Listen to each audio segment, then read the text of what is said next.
2023년도 12월 25일 성탄절 감사예배, 오늘 본문 말씀은 누가복음 2장 8절부터 21절까지 있는 말씀을 본문으로 삼고 그 제목을 주께서 임하실 때에 재림의 소식을 들은 사람들, 주의 재림의 소식을 들은 사람들, 이러한 제목으로 은혜를 나누고자 합니다. 먼저 오늘 본문 말씀은 베들레헴, 2000년 전 베들레헴에서 예수님께서 이제 태어나시는데, 그 당시에 목자들에게, 그 근처에 있었던 작은 목자들입니다. 표현 그대로라고 하면 작은 목자들에게 천사들이 나타나서 예수 그리스도의 탄생을 알려주시고, 그리고 난 다음에 그 징조로 말구유 또는 짐승들이 막 밥을 먹는, 여물을 먹는 그 큰 구유통에다가 아기, 강보에 쌓인 아기가 누인 것을 보리니 이것이 너희에게 표적이니라. 그러니까 동방박사와 이 작은 목자들에게 하나님께서 인류의 구세주가 태어나신 것을 갖다가 알리신 이유는 뭘까? 서론입니다. 왜 동방박사에게, 왜 작은 목자들에게 그걸 알리셨을까라고 하는 겁니다. 동방박사는 물론 왕족과 같이 높은 신분임은 틀림이 없습니다. 뭐 동방의 왕이라고 해도 과언이 아닙니다. 그러나 그들이 동방박사라고 칭하였을 때는 그들은 천문학과 또 지식의, 그야말로 박사, 지식의 밝은 사람들이었다. 사람을 위한 지식이 아니라 천문지리의 밝은 사람이었다. 그런데 그들이 유대의 왕이 태어나셨으니 너희는 가서 경배하라 할 때 그들이 예물을 준비합니다. 황금과 모략과 이런 것들을 다 준비합니다. 그러면서 뭐 하루 이틀 걸리는 거리가 아니고 수십 일을 걸리는 거리를 갖다가 약대를 타고 가다가 그래갖고 유대의 왕이라고 그러니까 그들은 유대가 왕이 태어났으면 자연적으로 순리적으로 이렇게 잘 물려받고 이렇게 할 줄 알았는데, 딱 가서 얘기하니까 아니 뭐라고? 유대의 왕이 태어났다고? 헤롯이 그래? 근데 그게 그 별이 언제쯤에 떴을까? 왜? 예수님이 태어나신 그걸 갖다가 계산하기 위해서. 그러니까 처음 수태하였을 때 보통 10달을 지나서 아기가 나오니까 10달 전에 우리가 이걸 받았다. 다윗의 별, 그 별이 탁 떠있는 것을 봤다. 근데 우리가 그거 보고 별이 밝다, 이게 아니라 별을 가만히 보니까 이 별이 서서히 움직여 가더라. 그래서 야, 준비하자. 다 준비해갖고 그 별이 가는 방향으로 따라갔다는 겁니다.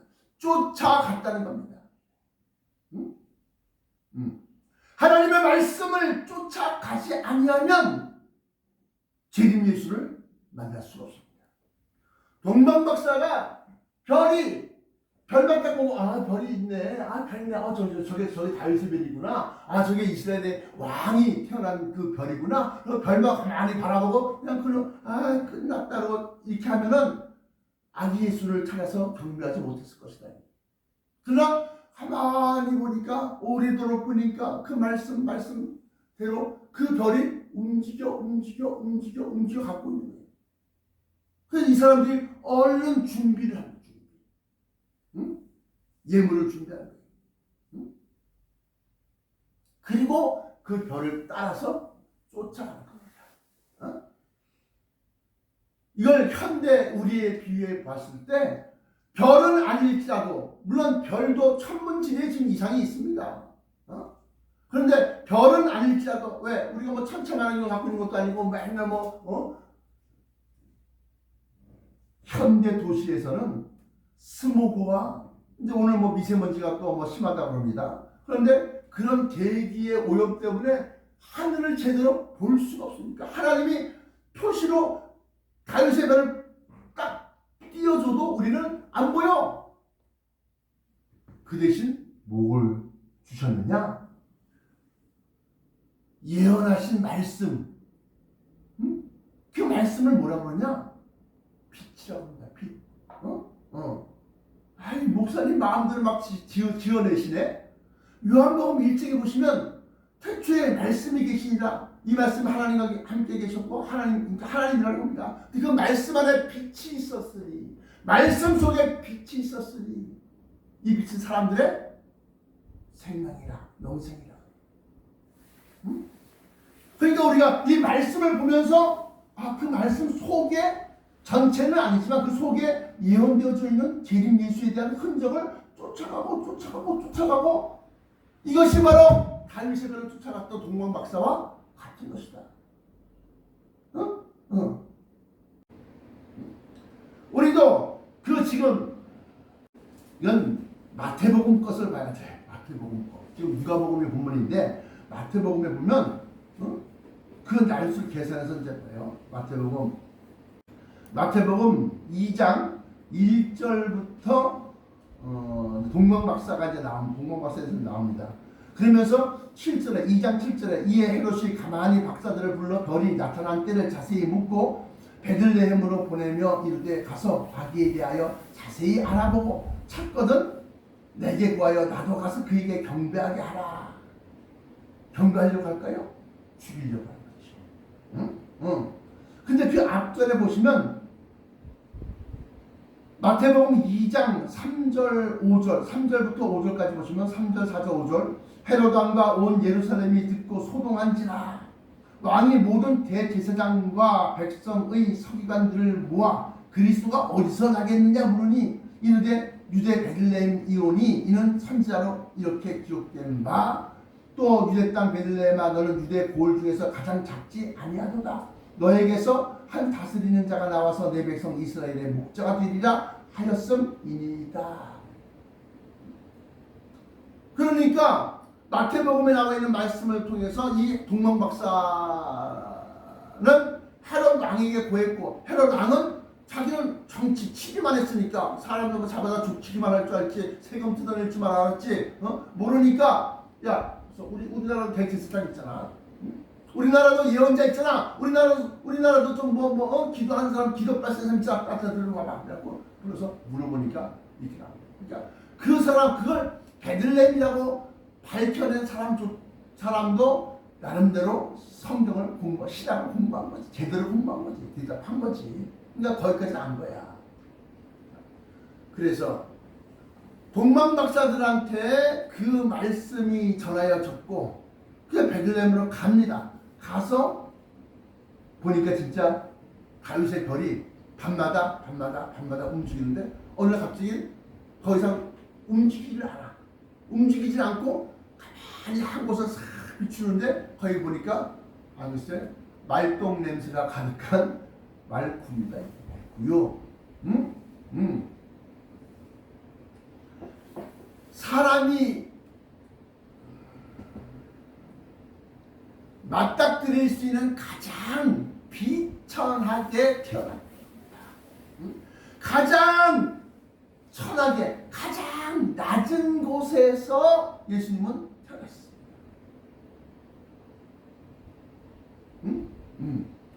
어느 누구도 말 구육간에서 아기를 갖다가 해산하지는 않습니다.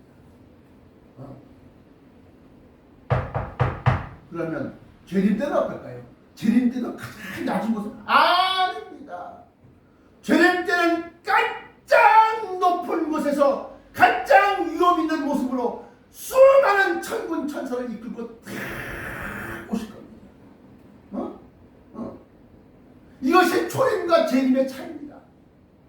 초림은 짐승들 먹이, 이 포악한 저 로마 병정부터 이 포악한 인간들의 그 죄악, 그걸 갖다가 다 자기를 드렸어. 응? 말씀이 뭡니까? 베들레헴이 뭡니까? 베들레헴이라는 것이 떡방앗간이라고 하는 의미가 있지 않습니까? 뜻이 있지 않습니까? 그러면 떡방앗간에서 나온 떡이 바로 사람들에게 씹혀 먹는 거예요. 이게 영의 양식이요. 이게 꼴이고 이게 설교입니다. 그걸 먹고서 눈을 뜨니까 비로소 그가 그리스도였구나 라는 걸 알게 되는 겁니다. 예수님은 태어나자마자 살해의 위협을 계속 받은 겁니다. 왜? 있어서는 안 되겠거든. 그럼 그를 죽여버리려고 길을 쓴 거 아닙니까? 자, 그럼 동방박사들은 그렇고, 그 다음에 이제 오늘 본문 말씀의 본론입니다. 동방박사들에게 나타난 예수 그리스도는 그러했고, 그러면 그 지역의 작은 목자들에게 나타난 예수 그리스도는 어땠을까? 오늘 본문 말씀 누가복음이죠. 누가복음에 보시면 이렇게 얘기하고 있습니다. 그 지역의 목자들이 밤에 이게 이제 중요한 거예요. 밤에 밖에서 자기 양떼를 지키다니. 밤에 밖에서 자기 양떼, 양물이 누굴 얘기하는 겁니까? 성도들. 그러면 성도들이 다 밖에서 있어야 됩니까? 아니요. 자기 사업하고 자기 장사하고 자기 집에서 잘 자고 있어. 근데 목자들은 밤을 새워서 그들을 위해서 평안과 형통과 안전을 기원하고 그들의 신앙이 무너지지 않기를 기도하고 그게 지키는 거예요. 왜 우리를 목표를 갖다가 왜 목양이라고 하시는지 아십니까? 양떼를 지키고 이끌고 그게 바로 목자들의 사명입니다. 밤새지 아니하는 목사들은 정신 바짝 차려라 이 말은 오늘 이 동영상을 보시는 주의 종들이라고 하는 사람들, 목사라고 하는 사람들, 선교사라고 하는 사람들 또는 해외에 있는 많은 교회의 목사님들은 밤을 새워서 자기들의 성도를 위해서 기도하고 그들을 위해서 하나하나 보살핌을 가지고서 아무개 집사 아들이 대입시험에 있는데 아버지 하나님 실수하지 않게 잘 아버지 시험 치게 하여 주옵소서. 그 각 성도 하나하나 그 집안의 형편을 다 알고서 기도를 하는 거예요.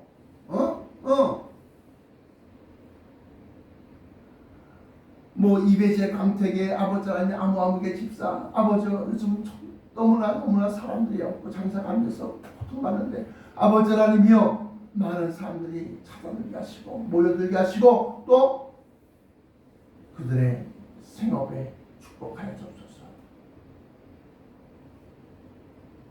그걸 모르고 기도할 수가 없는 거 아닙니까? 종근이가 아버지 하나님 이제 막 그냥 기도하는 거야 기도. 머리가 튀고 아버지 하나님이여 정말로 그 부모의 소원대로 의대에 가기를 소망하는데 아버지 하나님이여 길을 열어 주옵시고 정신 차려 바짝 달려들어서 공부하게 해 주옵시고 막 이렇게 기도하는 거야 이렇게. 바움 영어 전문학원 아버지 하나님 그렇게 기도하는 거야. 그게 뭐야? 그게 목자가 밤중에 자기 양떼를 지키고 있는 거야. 그러니까 목사들은 근데 목사님 왜 꼭 밤에 해야 돼요? 환한 대낮에는 안 하니까? 환한 대낮에는 보이는 게 많아. 간섭하는 게 많아. 이것도 신경 써야 되고 저것도 신경 써야 되고 근데 밤중에는 어떻게 나와 성령님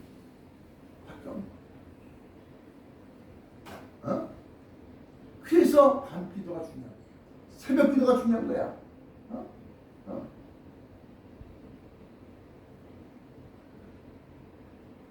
그 지역의 목자들이 밤에 밖에서 자기 양떼를 지키더니, 자, 그러고 있는데 뭐라 했어? 주께서, 자, 마태복음 14장 45절부터 47절까지 어제 말씀과 같이 충성되고 지혜 있는 종이 되어, 충성되고 지혜 있는 청지기가 되어서 그 집 주인의 사람들을 맡아서, 양떼야 이게, 맡아서 때를 따라 양식을 나눠줄 자가 누구냐?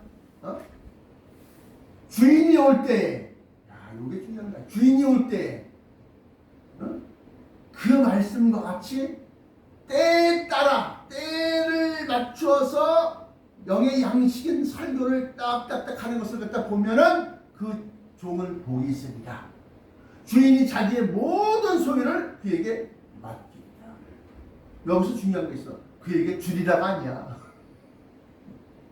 에이 참, 주시려면 다 확실하게 주시지 뭘 또 맡기기만 하시는데, 그 맡기기만 하는 것도 어마어마한 거거든. 맡기시는 거야. 그래서 우리가 천국을 갖다가 치리하고 다스리지만 결국 그게 내 것이 아니라 어떻게 맡기신 거야.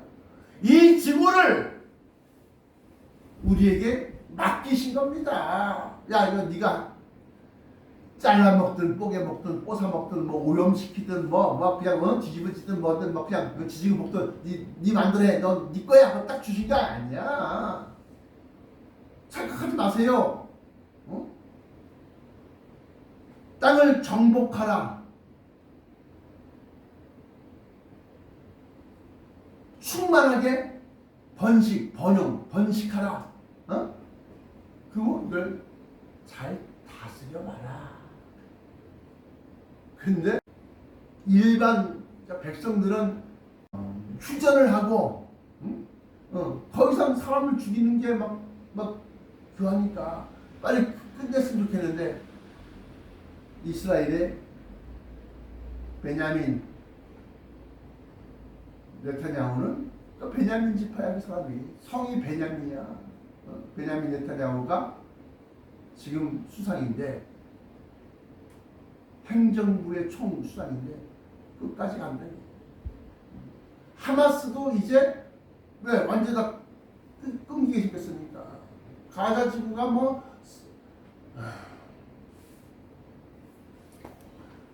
비스듬하게 띠렇게 돼 있는데, 그 중에 절반을 따서 이 북쪽 위쪽에 있는 그 지부에서는 하마스의 본거지가 있어. 거기 막 다 때려부셨어. 그냥 가면 뉴스 한번 보세요. 성한 건물 하나 있나?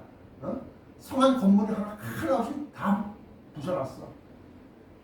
남쪽으로 피해라, 남쪽으로 피해라, 가시오, 그래갖고 막 전단지 뿌리고 삐라 뿌리고 그래갖고 삐라를 보여서 사람들이 다 이쪽 아래쪽으로 갔는데, 이제 거기에도 폭격을 시작하는 거야. 침공이. 그래갖고 거기서도 멀쩡한 건물이 없어. 피난민 수용소하고 병원을 중심으로 해서 거기는 보호받는 지역이니까 어린이들 다니는 학교 같은 곳에 이 하마스가 숨어있는 거예요.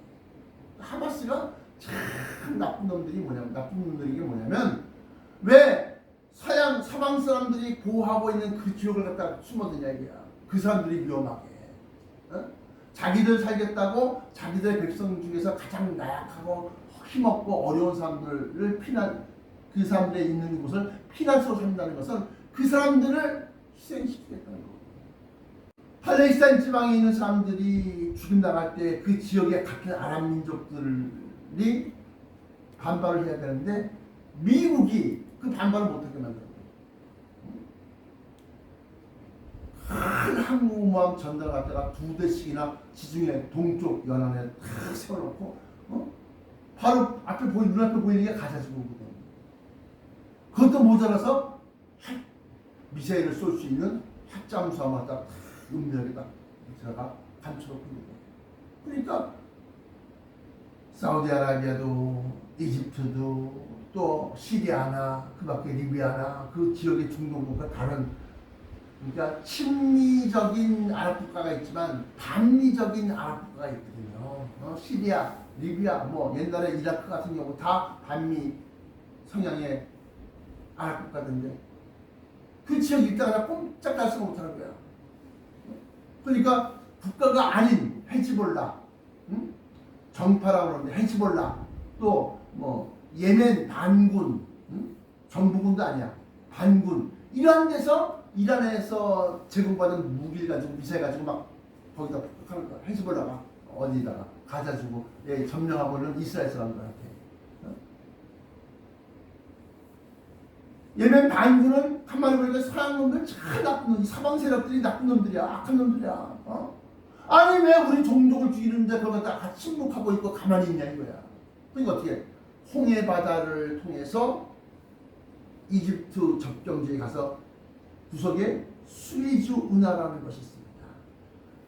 애국 그러니까 이집트죠. 이집트에서 매년 자기네 나라의 총 예산 가운데 한 20% 이상을 갖다 그걸 통해서 수입을 다 얻어내는 거예요. 근데 그 홍해로 이제 들어가는 이제 무역선들, 컨테이너선들 이런 것들 갖다가 막 미사일 그리고 헬리콥터 타고 들어가고 총격을 가서 왔다 갔다 점령하고. 그러니까 어떻게 미국에서 안 되겠거든. 왜? 수에즈 운하를 통과하면 일주일밖에 안 걸릴 것 같다가 수에즈 운하가 그냥 예멘 반군에 의해서 막 푹푹 저기 아프리카 돌아서 끝에 저기 남쪽 끝에 희망봉이라고 하는 지역, 남아프리카 공화국의 희망봉이라는 지역 돌아서 아프리카에 한 바퀴 삥 돌아서 올라가니까 석 달이 걸려. 어디까지? 유럽까지 가는데. 우리나라도 유럽에 수출하는 모든 품목들, 삼성, 현대차 뭐 이런 것들이 다 삥 돌아서 3개월 걸립니다. 그러니까 미국이 너네들도 군대 보내. 너네들 무역선 여기 통과하면서 여기서 너네들 장사하고 있는 거 아니야. 일본도 역시 마찬가지로 너네들도 보내. 너네들도 지금 서유럽, 유럽에 향해서 수출 물량을 갖다가 너희가 보내고 돈을 버는 거 아니냐. 그렇게 얘기하는 거예요. 당연히 우리는 어쩔 수 없는 거예요. 그래서 30개국 중국도 역시 마찬가지고 뭐 싱가포르 뭐부터 시작해서 뭐 거기를 통해서 다 공부하는 나라들한테 다 그 할 거 아닙니까? 또 서유럽 국가들한테도 그렇게 얘기했을 거 아닙니까? 그랬고 잘 보세요. 번영의 수호자 작전. 번영의 수호자 작전이라고 딱 이름을 지으면서 이제 군사들을 모이는 겁니다. 우리 또 대만 해협에서는 역시 마찬가지로 거기로 지나가야 되거든. 싱가포르가 뭘로 돈 법니까? 그 조그만 수상 도시가, 해안 도시가 세계 물동량 컨테이너선을 갖다 거기서 다 교체하고 수입하고 그리고 또 오늘 왔다 갔다 기름도 넣고 그게 바로 싱가포르야. 해운 바다를 통해서 해운 무역을 통해서 돈을 벌는.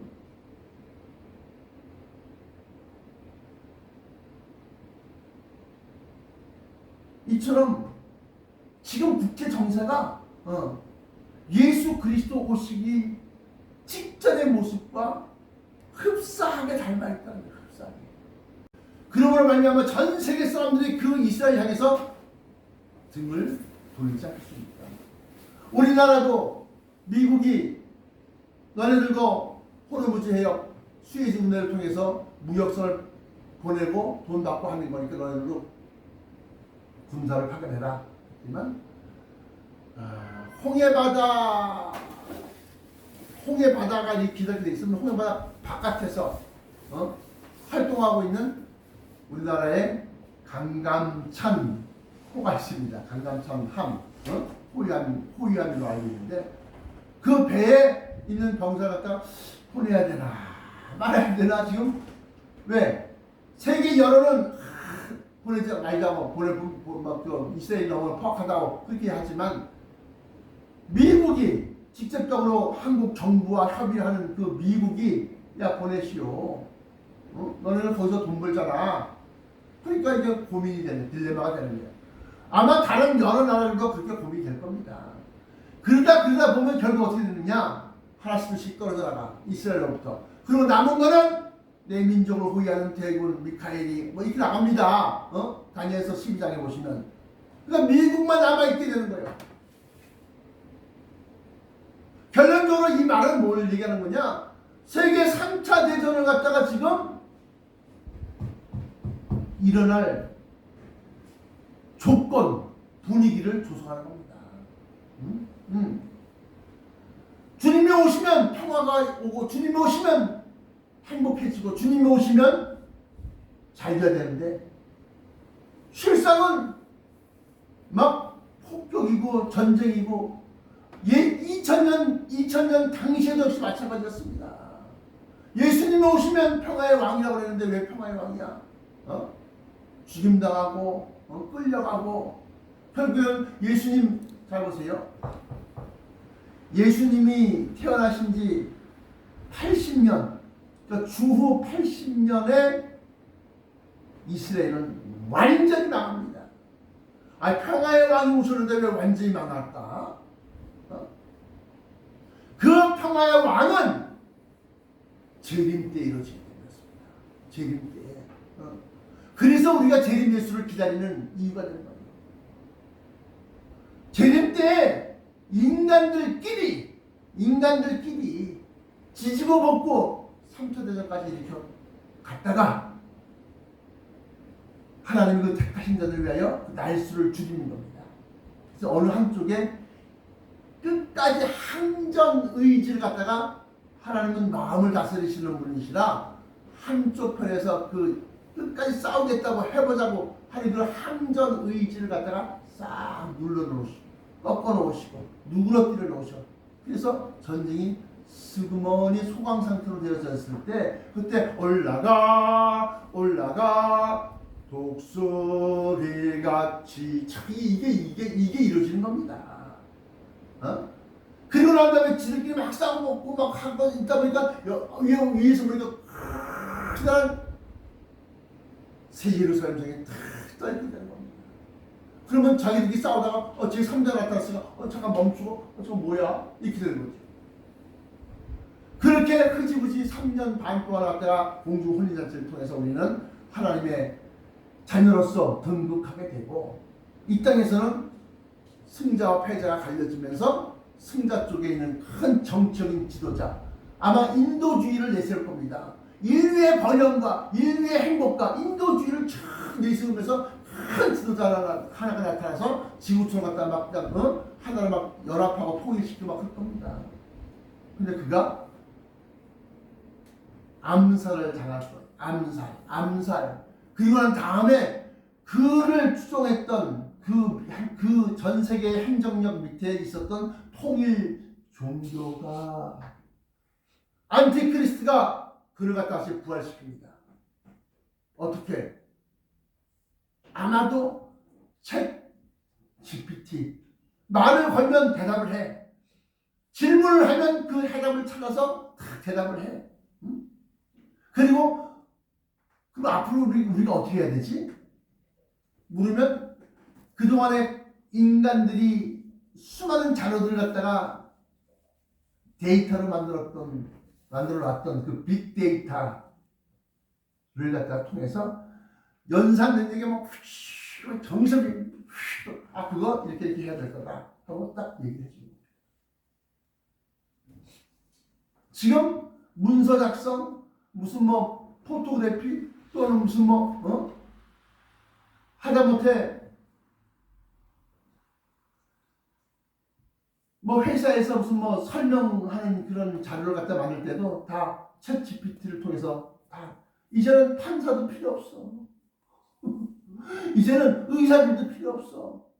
의사들도 증상 딱딱딱 몇 개 딱 집어내면 그거는 치료제는 뭐고 약은 뭐고 처방은 어떻게 되고 수술은 어떤 방법이 있고 딱 다 나옵니다. 이 챗 GPT가 인류의 모든 것을 다 해결하는 답이 되는 거예요. 이제 마지막 때를 향해서 깨치라고. 재림 때, 초림 때와 같이 재림 때에도 내가 알고 있기로는 동방박사와 같은 하나님의 종들에게 재림 예수의 탄생을 예고할 것이고, 또 그 지역의 작은 목자들에게 천사들이 나타나 직접 재림 예수의 탄생을 알리실 겁니다. 그러므로 결론으로 동방박사와 그 지역의 목사들, 밤중에 자기 양떼를 직선히 그 목사들, 불철주에 기도하는 기도가 끊이지 않는 목사들, 그 목사들에게 다시 오실 주님의 징조와 그걸 깨닫게 해주시지 않냐면 모르는데 깨닫게 해주실 거예요. 그러면 어떻게 준비를 해서 아기 예수를 경배하러 영접했던 것이 다시 공중 강림하시는 그 예수 그리스도를 우리가 영접하고 또 경배를 해야 되는데, 초림 때는 가장 낮은 곳에서 말이 무슨 화장실 따로 만들어 놓고 거기다 똥 쌉니까? 밥 먹고 있다가 보면 서 있다가 보면 똥 싸. 그 말똥 냄새 가득한 그 말구유에서 동방박사도 절하고 그 지역의 목사도 절했던 것처럼 초림 때는 가장 낮은 곳에서 그렇게 했지만 재림 때는 가장 높은 곳에서 우리가 올라가서 주님을 갖다가 바라보며 그 높은 자리에서 호산나 호산나 어린 양의 노래를 부르고 그리고 신랑 되신 예수 그리스도가 그러므로 이제 우리는 그리스도의 편이 되고 그리스도를 갖다가 추앙하고 그리스도를 갖다가 고대하면서 그리스도와 함께 이 땅을 갖다가 정화시키고 이 땅을 심판하고 이 땅을 바로 세우는데 쓰여지게 된 그런 돌림받은 사람들이 바로 그런 사람들입니다. 그 중에서 유다 지파는 친히 예수 그리스도를 갖다 호위하고 예수 그리스도를 따라다니면서 예수 그리스도의 가장 근접거리에서 예수 그리스도와 함께 시온성 안에 세계 중앙 정부를 통해서 각 지역에 명령을 하달하고 행정을 갖다가 보좌하고 인도하고 그러면서 천년 왕국을 맞이할 준비가 돼요. 기도하시겠습니다. 사랑의 아버지 하나님 감사합니다.